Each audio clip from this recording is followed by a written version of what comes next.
Now come to the next. यहाँ तक तो आपको बता दिया था। Water requirements in homes is continuously rising and underground water is being drawn up in the increasing quantities to meet it. Natural सी बात है, अगर जिस तरह जनसंख्या बढ़ेगी पानी तो बढ़ नहीं रहा है, पानी तो उतना ही है।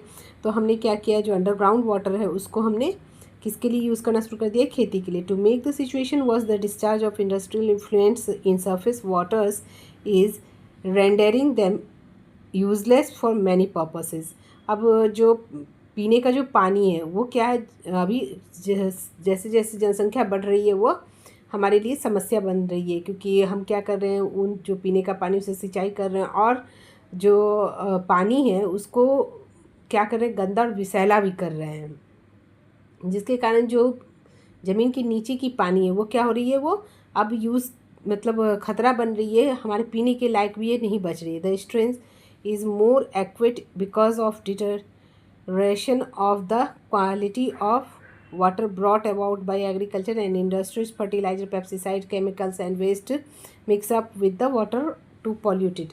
अब ऐसा क्यों हो रहा है, ऐसा जस्ट बिकॉज इसलिए हो रहा है कि एक तो हम जो यूज़ कर रहे हैं पानी, हमारी जनसंख्या बढ़ रही है तो हम ज़मीन के अंदर वाली पानी को भी यूज़ कर रहे हैं। तो कृषि और जो उद्योग हैं ये भी क्या कर रहे हैं, हमारे पानी को नुकसान ही पहुंचा रहे हैं। क्यों, कैसे? उद्योग तो बहुत ही ज़्यादा नुकसान, उद्योग यानी कि जो इंडस्ट्रीज़ है वो तो बहुत ज़्यादा नुकसान पहुंचा रहा है। वो विषैले चीज़ों को क्या कर रहा है, पानी में घुला रहा है, तो जिसके कारण क्या हो रहा है, पानी गंदा ख़राब हो रहा है, और वो पानी अब आपको यूज़ भी नहीं कर सकते, ना पीने के लिए ना खेती के लिए। तो ये बहुत ज़्यादा प्रॉब्लम क्रिएट हो रहा है। और खेतों में क्या हो रहा है, जो हम कीटाणु को मारने के लिए जो रसायन डालते हैं, जो अवशिष्ट जो पदार्थ हैं वो सब क्या होते हैं, पानी में मिल जाते हैं और पानी को प्रदूषित करते हैं।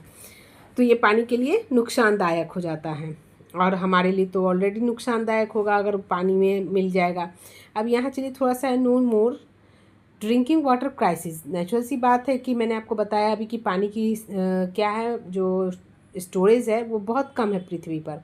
उसमें भी हमने क्या किया है, बहुत सारा जो यूज़ के लायक वाटर है उसमें भी बहुत कम यूज़ के लायक वाटर है, और हमारी जनसंख्या जो दिन प्रतिदिन बढ़ती जा रही है और हमारे जो रहने का स्तर है वो बढ़ रहा है, उसके कारण क्या हो रहा है, पानी की समस्या बढ़ रही है।